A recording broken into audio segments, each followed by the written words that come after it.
You know, it's so interesting. The conversation that I had with my buddy Dave back when we played this last week veered in the direction of like, why do you, as a person, play the female character in any given video game, right? Because you can choose to play a female character in Skyrim or Cyberpunk, or choose to have your character in a lot of games to be represented as female, even though they don't explicitly say it, which is an interesting aspect of the modern culture. And I replied to him with a response somewhere along the lines of like, usually whenever a video game has a different gender thing going on, that means that whichever one you pick, you will not receive like the experience that the other gender has. You're missing out on basically 13%. I don't know where I got this figure, 13%, but I did say 13%. You're basically missing out on 13% of the game if you choose to play one gender over the other. So that's why I usually do, you know, around 2 playthroughs, just one with each gender. In Cyberpunk, for example, if you're male V, you can't make Judy Alvarez, I think that's her name, your love interest, but if you're female V, you can, and vice versa, you can't get with Pan Am if you're a girl. I don't know if I'm ever gonna get around to playing a female V on that specific video game, but if I do, I'm sure it will probably be on stream. I've just got to remember to turn off the genitalia, I think. Isn't that weird that video games can do that now? You can see big penises and exposed nipples. You know, the only games that ever dared to do that back in the day were games that were rated adults only. I don't know if you guys have ever seen the ESRB rating of that before, but I think the only reason that you don't see that often is because that ESRB rating was only ever given to like a couple of games in the history of video games. I think it was actually just for GTA, like a GTA title, and then it was like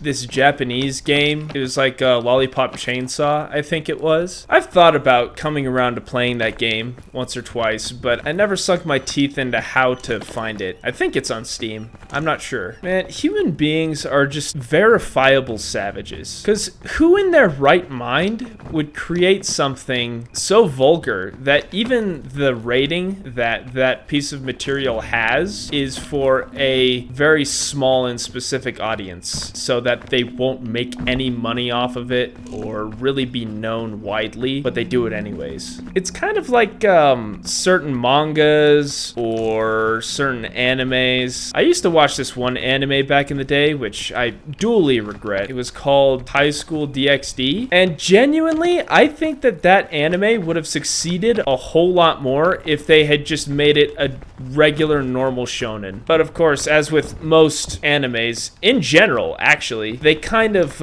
ditch the concept of the thing in favor of just doing fan service. Japan is rather interesting because they kind of have a mindset of if it ain't broke, don't fix it, coupled with the idea that sex sells. So they're just gonna keep on making, you know, more pornography and more problematic animes, and they're just probably gonna keep on being about as sexist as they've always been, which is really unfortunate because those are the exact reasons why their country is experiencing a lot of the population problems that they are right now. Of course, that's not to say that I hate Japan or anything as a concept, as a country. Man, I love watching sumo. It's a great sport, genuinely. I don't know if you guys know this, but recently the Grand Sumo tournament that's held every other month just concluded a couple of days ago, and it was very special to see the 2 current Yokozuna duke it out for the Emperor's Cup, I believe it's called. It's a very special experience, even though I wasn't physically there. I know most people think it's kind of goofy because it looks like they're wearing diapers, and you know, maybe, but there's some genuinely difficult athletic feats that you get to see sometimes in the dojo. I don't know if you guys have ever seen clips of this one sumo wrestler, Enho. Very inspirational guy. I think he's currently in the 3rd highest division of Makushita at this moment, but he used to be a huge inspiration for me athletically back in high school. But nowadays, I'm kind of a fan of this one sumo wrestler, Tobizaru. He always finds it difficult he's just always struggled to get a positive record in most of the tournaments he's been in. That's what also makes it interesting. You never know if the guy is going to succeed until the very end. You know, usually at this point, I would be jumping between trees. I think that's the kind of meta that the game makers wanted to have happen for this particular biome. But I'm not very fond of traversing terrain that is not as clearly laid out before me as in some other games. Ah, shoot. And if only I had kept that antidote. All things considered, this is a pretty good run. Usually runs with extra guys takes more or less than like an hour to an hour and 10 minutes. I suspect this one will be longer because I'm not completely exclusively focused on the game at this current moment, but I think I could probably get sub-hour. Man, this economy, by this economy, I mean the content economy, is really weird. You're telling me that billions and billions of dollars are being spent on advertising to people, and that's how content creators get money? I'd probably be the first to tell you that I haven't ever truly bought a product because any streamer or YouTuber I know has told me that it's a good product. Now, regardless of that fact, if I eventually get successful at this, I bet I'd probably flip on that idea, but I'm just gonna tell you how it is. If you were to tell me that you really liked rain as like a weather pattern, I would probably agree with you, but only for maybe like 1 or 2 days. Anytime after that, then the depression starts to roll in. And it's not really like me being edgy or anything. That's just true. That's just medically true that the grayer the weather is, the more predisposed to being depressed you'll be. Isn't that weird? Now, listen, I've never been diagnosed, but I could probably tell you with a good amount of veracity that I have in fact been massively depressed before in my life. So maybe some of my opinions on the matters of depression might be skewed, but I can tell you that gray weather, especially for several days in a row, makes me depressed as shit. A long time ago, back when I was in middle school, I used to watch this group of YouTubers that they would unofficially call themselves the Core 4, and they were PokeTubers, which is like YouTubers that played Pokemon all the time. And it was this group, it was Asteroid Mania Videos at one point. I think he's since rebranded to Asteroid Videos. King Corfish, Original 151, aka Vinny, and the last guy's name is Dylan. I think it's like United Gamer or something like that. I used to watch them all the time, but in all of the years since I've been watching YouTube and have drifted away from their content, I keep on coming back every couple of years just to check on how they're doing. Oh, I'm cold. Oh, I'm gonna be really cold in a second.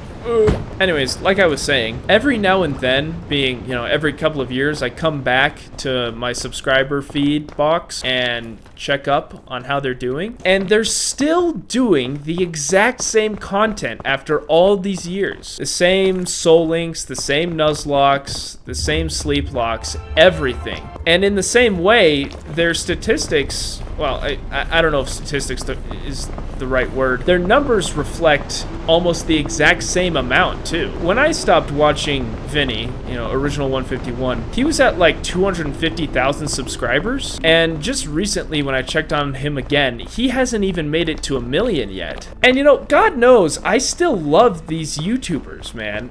But I just want to see them succeed. And if they keep on doing the same thing that they've been doing, they're just only going to get the same results, which is sad to say, but mediocre at best. As for my earlier point I made about playing female characters in video games, I kind of didn't tell you guys the whole story. It's not just because I'd be missing out on some other portion of the gaming experience. What if I was in like a character designer, right? And I just wanted to make a baddie. Would I be so sinful? So wrong to do something like that? What a lovely Wednesday afternoon. I might go to Toby's later and get a chippy. I believe that my appreciation of any given art form is an appreciation of anybody that contributes to that art form in and of itself. And I hope that that's good enough for anyone that, you know, I levy that perspective towards.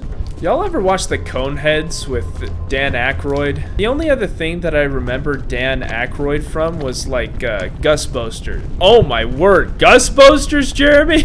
What I meant to say was Ghostbusters. The only other thing I remember him from was Ghostbusters. I keep on mixing him up with like that one actor from Aliens though. Patrick or Pattinson, or like, you know, the one that plays that one sergeant in Aliens that is like freaking out and he's like, game over, man, game over. I know that to you guys they might look completely different as people, but I think it might be like the hairline or just the fact that they're 80s actors or something like that. I don't know, I just get them this vibe from both of them. But man, do I love Aliens. Who's your guys' favorite musical artist? And by musical artist, I genuinely mean musical artist, because there are some people that, you know, sing or do music, quote unquote, but really they're more of performers than actual creatives. I think I could stake a claim that Doja Cat is one of those people, and like maybe Taylor Swift. I actually, no, not Taylor Swift, because I do know that she writes her own songs and does in fact play the guitar. But maybe Sabrina Carpenter. Just a lot of like very popular, you know, singers nowadays. They're celebrities just because they're beautiful young women who can sing, generally speaking, and that's the only thing that they have to bring to the table. It's like K-pop, right? That's actually mostly what K-pop is. They're just kind of condensing more human beings into the project of, oh shit. Yeah, well, that's it. I guess that's maybe karma for some of you out there that'll be really unhappy with that opinion. Yeah, but like I said, that's kind of the case with K-pop, in that you kind of drill into them certain aspects of the entire product, like teaching them how to dance, teaching them how to sing, making them look really pretty, getting the media trained and stuff like that, and then it's the producers that actually create the beats and the songs and the melodies and stuff, and all they really got to do is sing and like look really awesome. But the unfortunate thing about that specific industry also is that it's all coordinated by corporate interest instead of someone's individual drive to be a creative.